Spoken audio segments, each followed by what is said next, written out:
Hey all, welcome back again to David's tutorial, and today I will show you how to connect and play your Spotify on your Discord.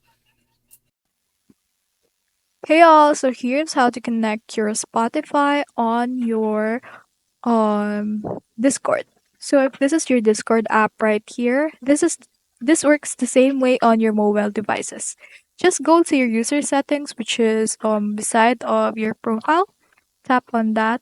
Then search on under the user settings account is you can search on the connection. Tap on that.